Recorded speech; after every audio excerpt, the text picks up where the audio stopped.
La famille intérieure. Certaines parentés ne viennent pas du sang. Elles viennent d'une même manière d'habiter le monde.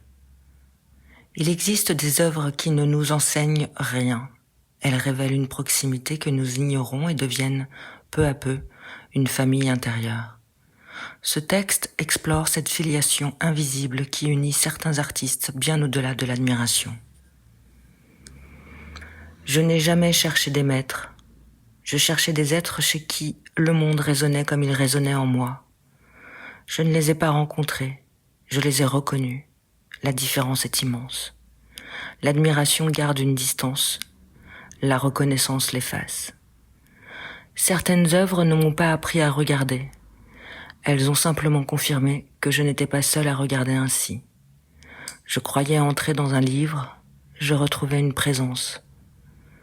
Je croyais contempler un tableau, je retrouvais un silence que je connaissais déjà. Je croyais écouter une musique, je retrouvais un rythme qui m'habitait depuis toujours. C'est ainsi que les artistes sont devenus ma famille. Non parce que nous avons vécu les mêmes vies, mais parce que nous appartenions, je le pressentais, à une même nécessité intérieure. Ils ne m'ont jamais demandé de penser comme eux. Ils m'ont donné la liberté de penser comme moi. Ils ne m'ont jamais appris à dessiner. Ils m'ont confirmé que cette manière d'habiter le monde pouvait devenir une œuvre. Je ne connais pas leur voix, je ne connais pas leurs gestes. Pourtant, je reconnais leur présence avec une familiarité qui dépasse parfois celle de ma propre histoire.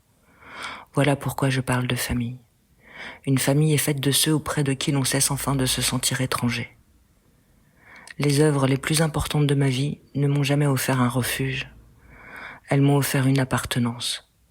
Et peut-être est-ce cela, au fond, la plus belle définition de l'art. Reconnaître quelqu'un que l'on ne rencontrera jamais et découvrir dans cette rencontre impossible que l'on n'a jamais été tout à fait seul.